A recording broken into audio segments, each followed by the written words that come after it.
Overcoming by Pure Foy's Girl. Chapter 11.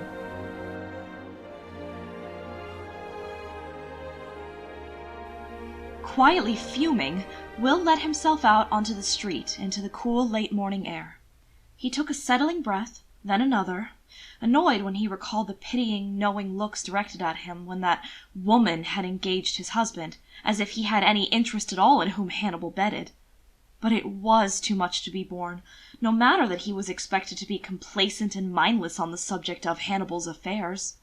Entirely finished with such an extravagant waste of his time, Will decided to walk down to the livery to check on the state of his saddle, determined to head back to Hertford House. John spied him coming up and ran up to him, eyes bright with curiosity.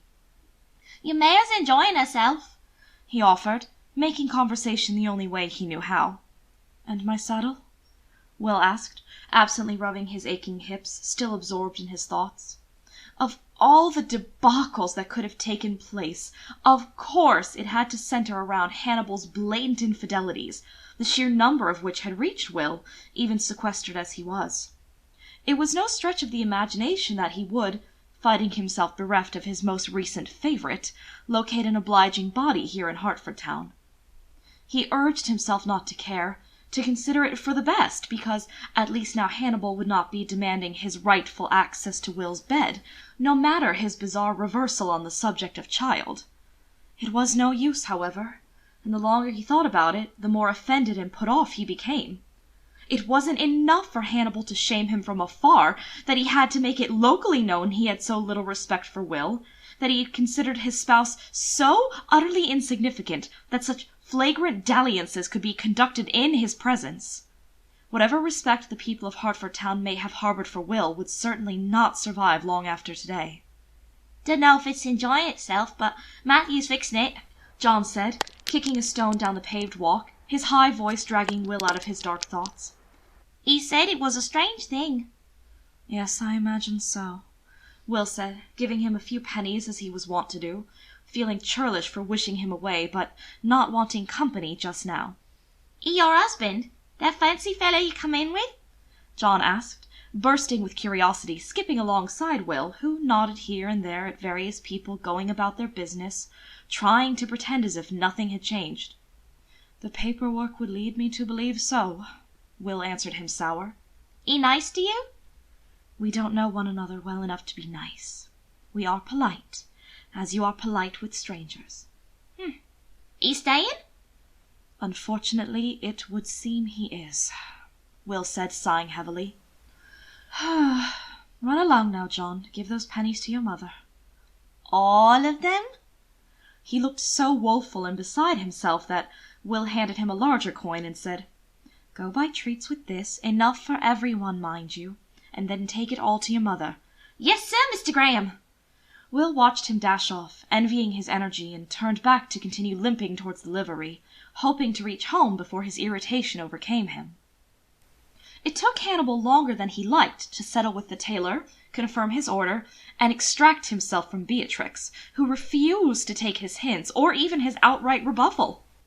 The gathering of town gentlefolk who'd come to introduce themselves and better themselves through acquaintance had gotten a show, and no single part of it would help Will's besmirched reputation.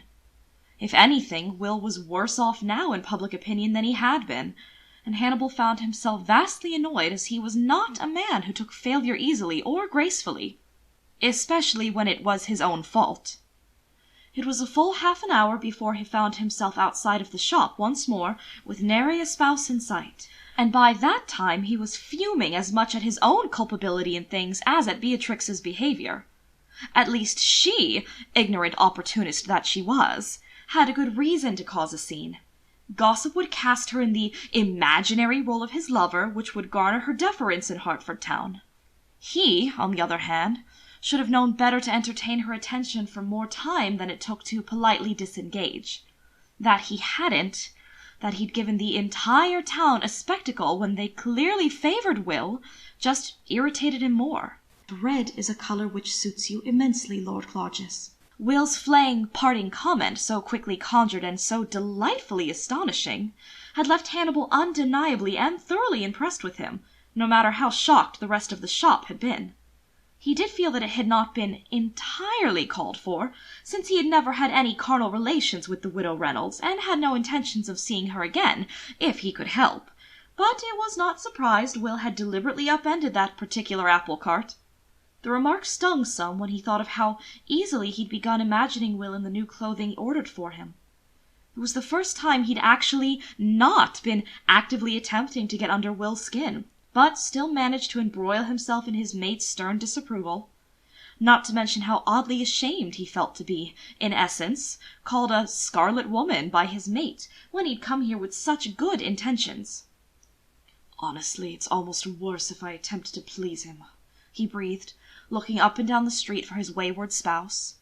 It didn't take much to work out where Will would have gone. For his saddle, his mare, and his way home. Hannibal untethered his horse and quickly mounted, heading toward the livery at a light canter, wondering what on earth it was going to take to get Will into a receptive frame of mind and rescue both their reputations in the community. Will waited in the stall with his mare until Matthew was able to come talk with him, spending his time in the relative quiet of the horses and allowing his irritation to burn itself out. His mare was munching oats, a treat Will was generous with, and the soft blow of her breath and small sounds of her eating relaxed him enough that he leaned his head on her shoulder. "Mr. Graham?" Matthew said to get his attention, and waited for Will to come to him, his green eyes strangely hooded. "The saddle is repaired, sir." "Mr. Brown," Will said, smiling at the Alpha who had always been so thoughtful of him. "Was there something terribly difficult with my saddle?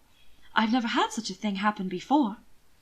Matthew looked vastly upset by his question, and lowly told him, "Mr. Graham, that girth strap had no weak points, not even where it buckled."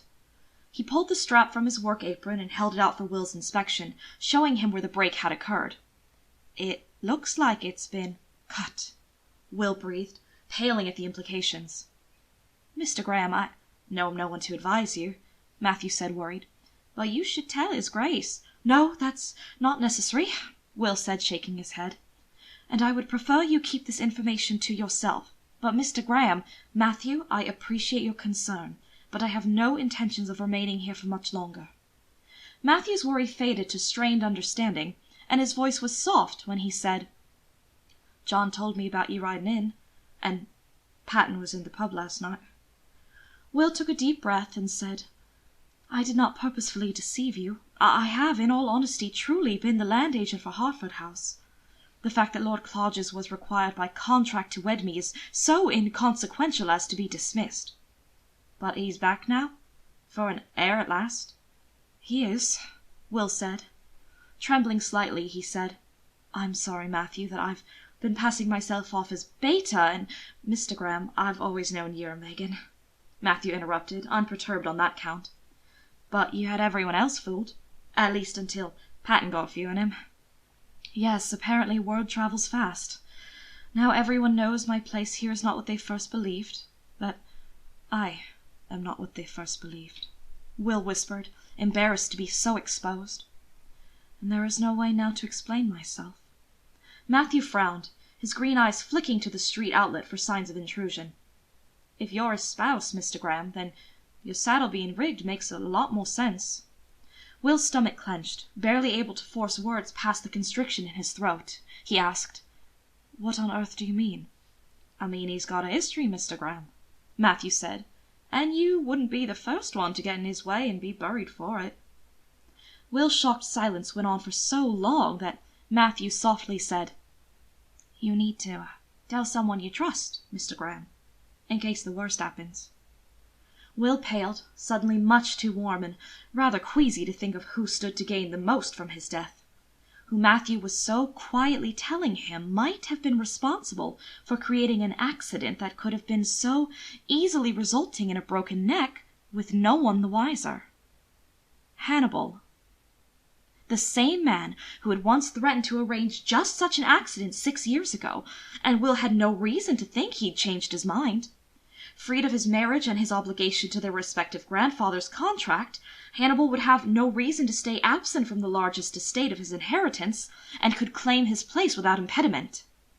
It was little wonder he'd returned so willing to do his duty. Thoroughly unnerved, Will nervously wet his lower lip and breathed. "How much do I owe you, Matthew?" "You may charge it to Hertford House," Hannibal said, striding into the stable from the end that lay open to the lane. Matthew tensed in a way that was sensed more than seen, but still made Will's nerves tighten nonetheless. He swallowed hard to see his husband coming toward them, tall and powerfully built and capable of unknown violence. He felt the heat of Hannibal's temper like the rasp of a file on his skin, and flinched, bristling in response, unwilling to allow it to affect him. "You there, please have someone saddle Will's mare for him." "No, Matthew, I am capable of saddling her myself," Will said, responding to his order with tight anger. Hannibal pinned him with a look, and said, "Matthew will have someone saddle her for you. His trade is just this. I am sure he can manage to saddle her correctly."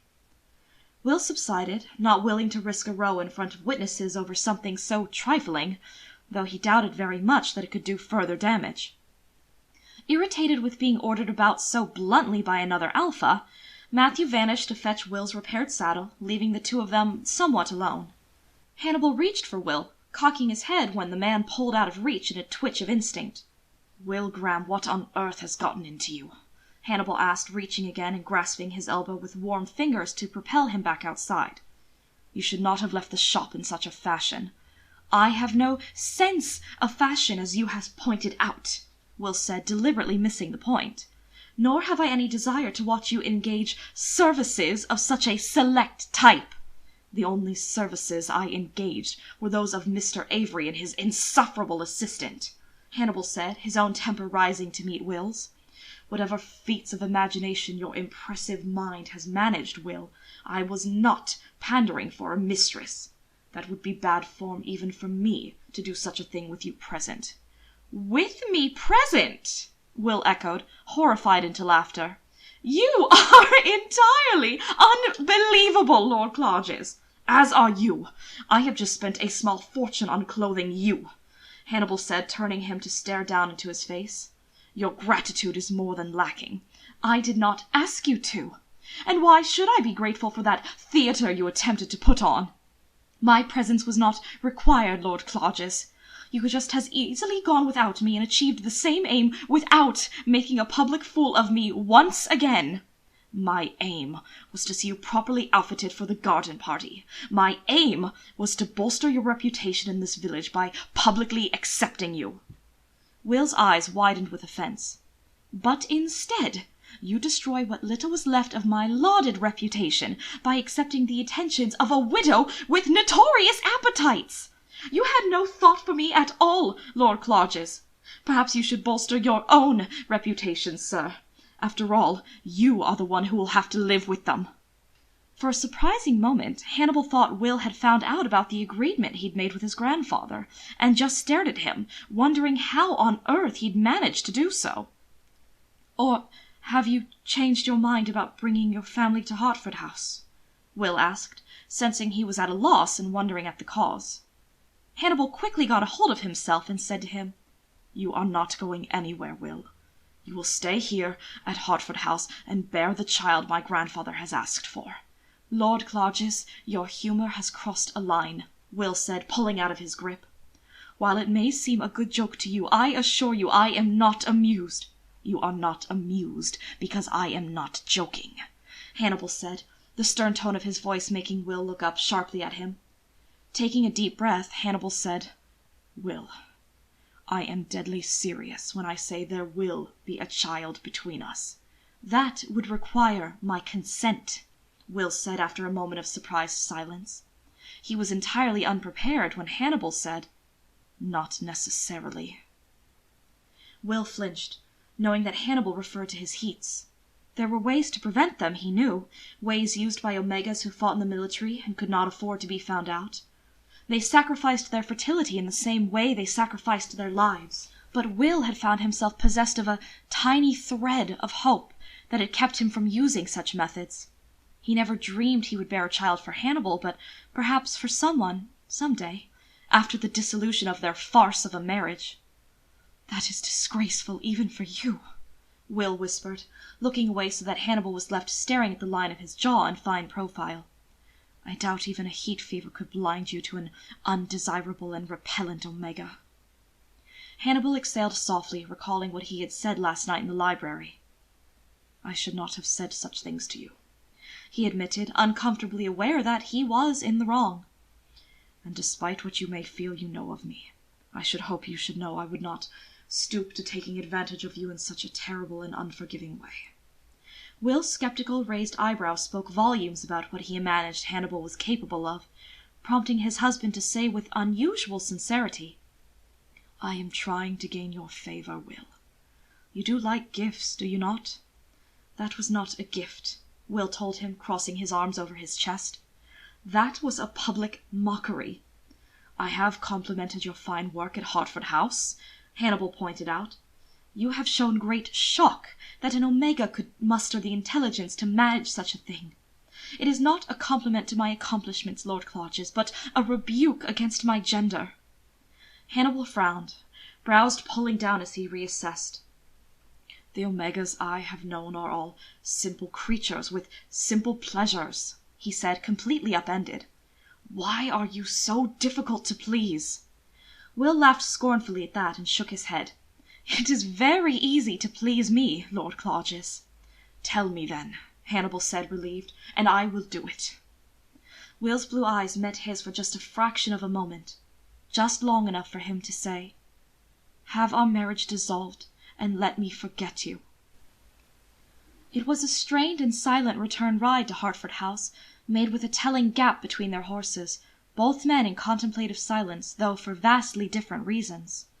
The moment he handed his mare off to the waiting staff, Will retreated to his suite and settled nervously at his small writing desk. His hand trembled slightly as he considered what he was about to do, in case the worst happens. Goaded by Matthew Brown's strained warning, Will dipped his quill, wiped the slight sheen of sweat on his brow with his free hand, and wrote, "My dearest sister, I am writing to confide in you that a matter of some concern has occurred. As you may have read in the papers, my husband has only just returned to Hertford House, and I find that I have reason to believe I am no longer safe. This very morning, while riding, there was an accident with my saddle. An accident I have no doubt would have been fatal had I been riding at any great speed at all. Upon inspection, it was found that the saddle had been tampered with, the girth strap sliced to pull free under pressure. I believe that my life may be in danger, and I wished for you, my twin, the only one whom I can trust, to know my suspicions. No one else knows of this occurrence, and I would prefer to keep it that way. I trust you will keep this to yourself for now. Please do not trouble yourself with a reply, dearest Mina. I merely write against a fate I fear I cannot escape. Ever your loving twin, Will."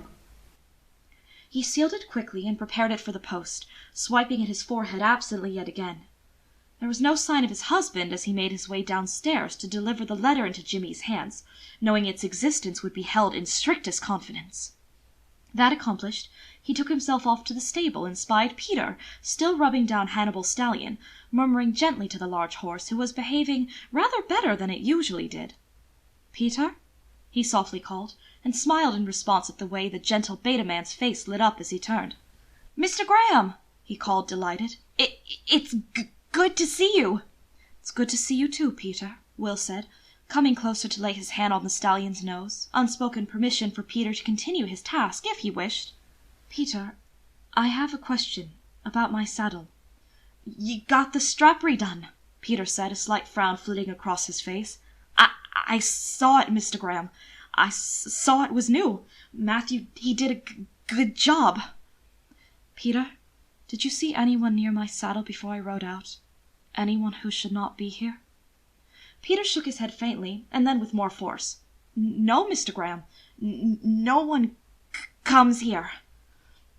"Someone meddled with my saddle, Peter," Will confided, lowering his voice to a bare whisper. "I tell you this in strict confidence, trusting you will tell no one. The girth strap was cut." "Mr. Graham, I checked them, I swear," Peter stammered, furiously shaking his head. "No, I trust you did, Peter. You always do excellent work," Will said, hastening to assure him, relieved when it calmed his sudden fear. "No, Peter, it was cut high up, no place you would think to check for weaknesses. Can you think of anyone who might have had access to such a thing?" Peter shook his head again, softly saying, "No, Mr. Graham, the tack room is locked." "Does anyone have access to your keys?" Will pressed, anxiety bubbling up within him. He tugged at his neckerchief, uncomfortably warm. "My keys are where they always are, Mr. Graham," Peter said, his forlorn glance at Will conveying his worry. "On the nail next to my desk." Will subsided, realizing that anyone who knew which saddle belonged to him would know well enough where Peter kept his keys. "Thank you, Peter. You've been very helpful," Will murmured, doing his best to tamp down his nerves. "I appreciate your assistance." "Thank you, Mr. Graham," Peter said, diffident and endearingly earnest when he added, "If I remember something, I'll tell you." "Thank you, Peter," Will said again, summoning a smile that quickly faded as he made his way back up to the house. It was something of a talent of his, Hannibal found, Will avoiding him like a plague. He barely saw more than a dark curl or the gleam of a blue eye the rest of the week since that morning in Hertford Town.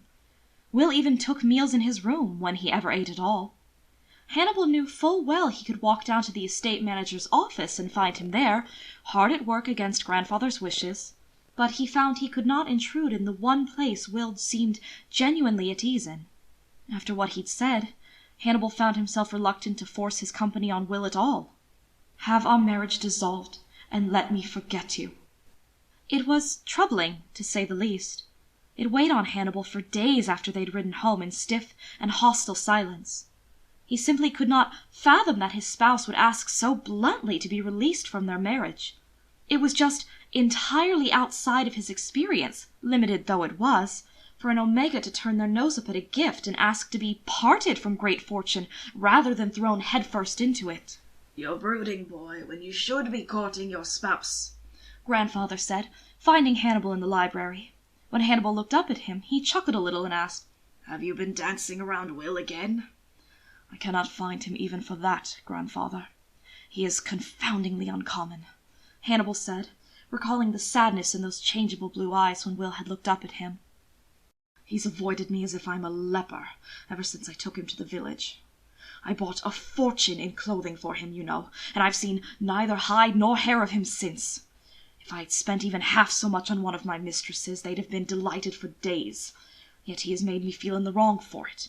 "You are in the wrong for it if you did it for the reasons I imagine you did," Grandfather said, wheeling over to the shelves and beginning to put the stack of books in his lap back in place, which would no doubt send the house librarian into palpitations when he realized it, and it was probably Grandfather's intention. "Will has never been interested in things, Hannibal. He isn't one of your easily sated women in the capital, and he isn't cheap. He would much rather spend a day fishing from his dock than being plied with gifts. The way to his good graces is much more complicated and rewarding than the sum of your women together." "Is there something wrong with him? I mean, is he ill, do you think?" Hannibal asked, frowning at the fire one of the servants had built up, as it had the sheer audacity to be rather merry and comforting just now. The Duke snorted softly, cradling a book in both hands. "There's nothing wrong with him, and Will is never ill, Hannibal." "He was ill the evening before I left," Hannibal reminded him, clearly recalling how Will had been absent from the table that evening, taken with some malady that Hannibal had figured for childish retribution, and how nervously determined he'd been after, coming into Hannibal's room in his nightclothes, young, frightened and trembling with resolve. He felt his stomach clench with shame even thinking of what he'd done to him then. The Duke's brows lowered, and he said, "Yes, he was upset a good few weeks after you abandoned him, but not ill a day since. He makes it a point not to be a burden on anyone here. It was all I could do to convince him to keep Mr. Price." "Price? Ah, you mean his valet, Jimmy?" Hannibal asked, not overly familiar with the man who had been hired during his absence at war. "Yes, well, he has certainly not been burdensome. I had imagined all sorts of horrors awaited me here, especially when I learned of old Mr. Verger being dismissed." "Will has thrown himself into running this estate," the Duke remarked, putting away his last book and sighing. "He cares for it like he might a child." "Don't start," Hannibal warned, glowering at him. "How am I to get a child out of that prickly boy when we cannot share a room, let alone a bed?" "You could try speaking to him as an equal, making friends with him." Will is very receptive to kindness, Hannibal, and it may lead to other things in the long run." He would brain me with a vase if I looked sideways at him, the violent little thing. Hannibal cursed, annoyed. "Goodness, how you do go on. Shame on you, Hannibal, saying such things about Will, when he is the very picture of gentility and calm." Hannibal angled a dark look at his grandfather, and got nothing more than a slight, satisfied smile in return. He sighed heavily, considering things from his spouse's perspective, and how he would feel in his place. As Will himself so keenly pointed out, it is rather offensive to show up after 6 years and demand access to his bed after the way I have treated him. Any Omega worth their salt would want some wooing after that, I suppose. If Will requires wooing, it is not because he is maneuvering for your attention, Hannibal. It is because your expectation of him is his absence, and that is all he knows. Just as you require persuasion to believe that Omegas are not all like your father's concubine, which is counter to your expectation. "Please don't mention that monster to me," Hannibal said, his glower becoming a scowl, his mood instantly plummeting. "She was an Omega," the Duke said, bewildering him for a moment, until he said, "Misha, your sister, she was an Omega." "The hell she was, Hannibal," the Duke said, his sad resignation reaching his grandson when reason could not. His voice was gentle, cautious, but firm, when he whispered, "She was an Omega." Hannibal stared at him, struggling to make that truth align with the memories of the child he'd been so deeply loving of. His darling baby sister, precious and dear to him, even if she had been born of that frightful abomination. "Misha." He paused and cleared his throat, buying himself time, his thoughts churning in a mire of memories he had not given acknowledgment to in far too long. "I find that hard to believe, grandfather." "It is rather hard to mistake them when they're still in nappies, Hannibal," the Duke said, careful with him. "There are Omegas all around you.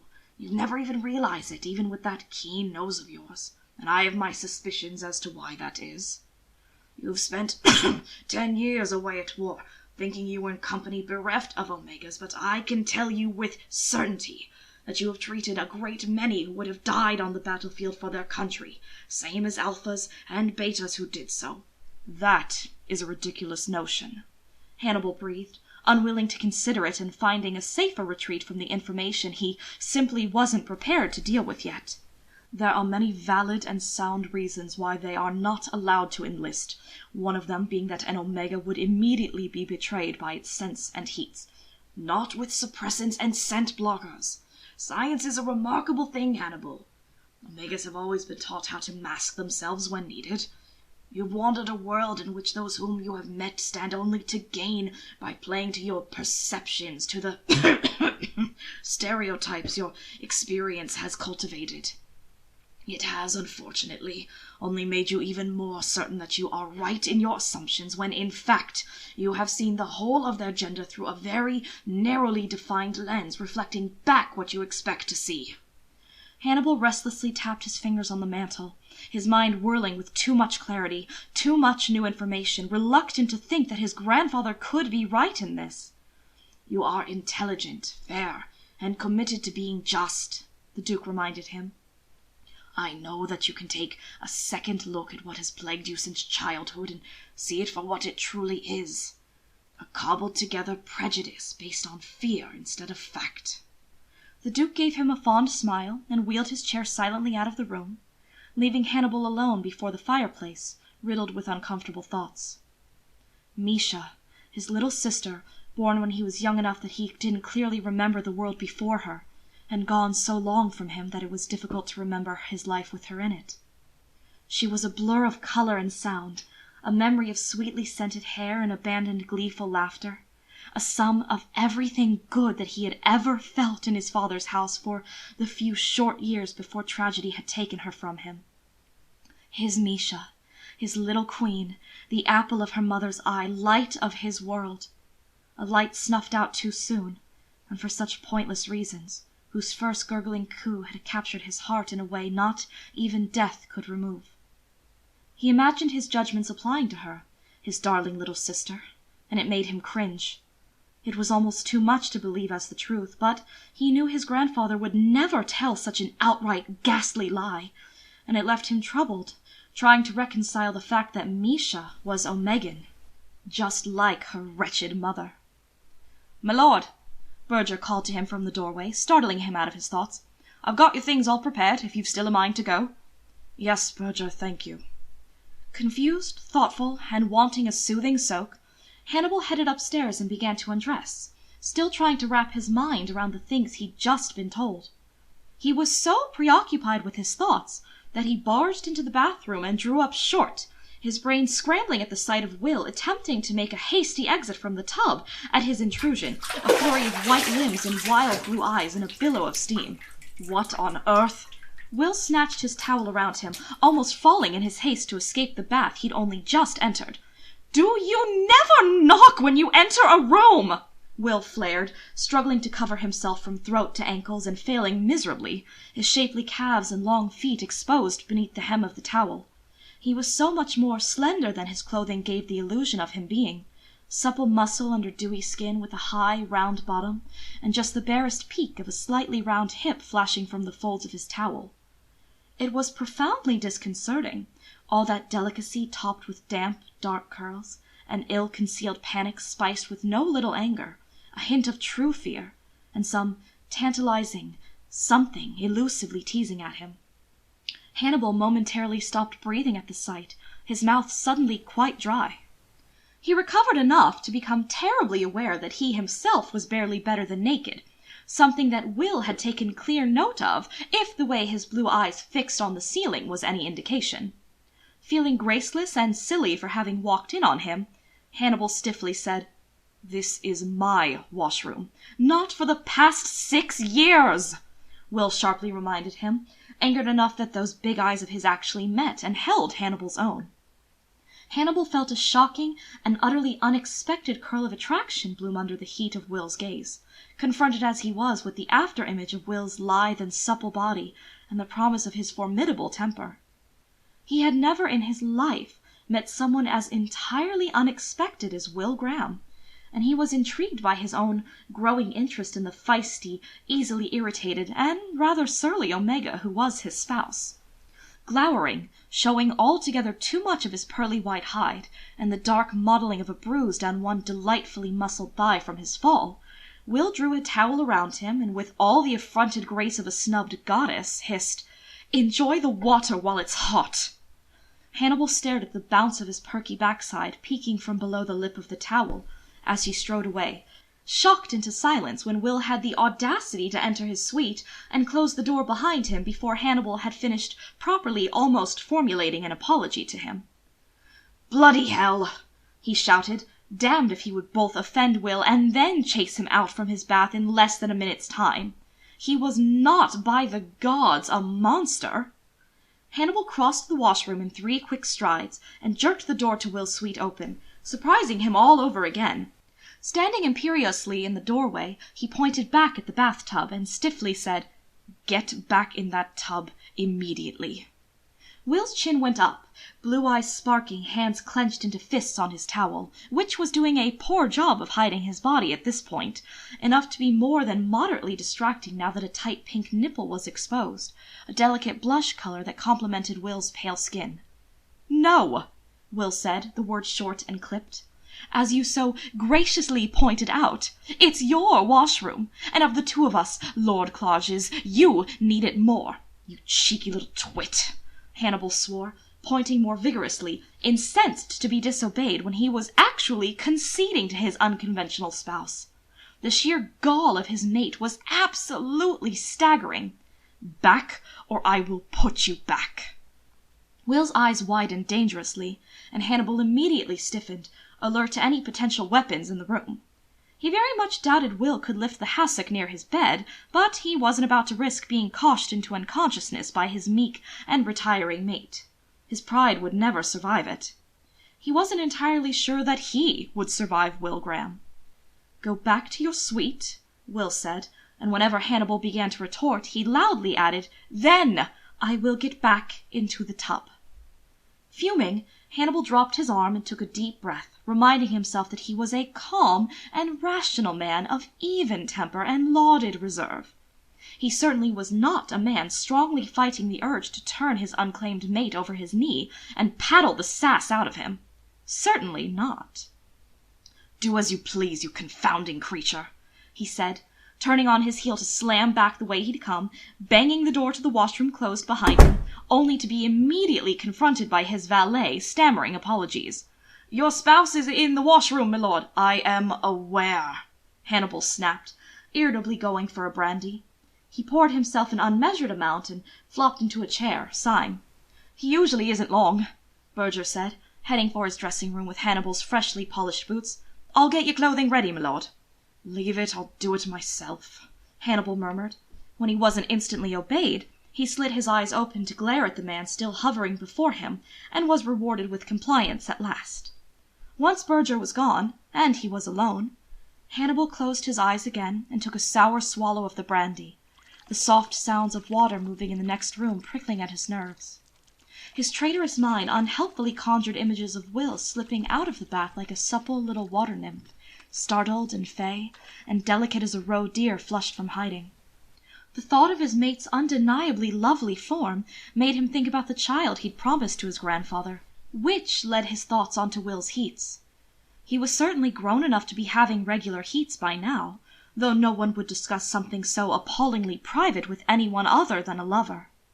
He wondered what means Will had settled on to deal with them, unmated and unbound as he was. He probably sent every alpha in the vicinity into rut when it happened. It was a wonder no one had been hurt.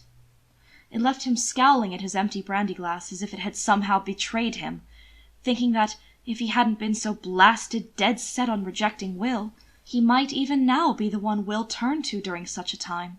"And let me forget you."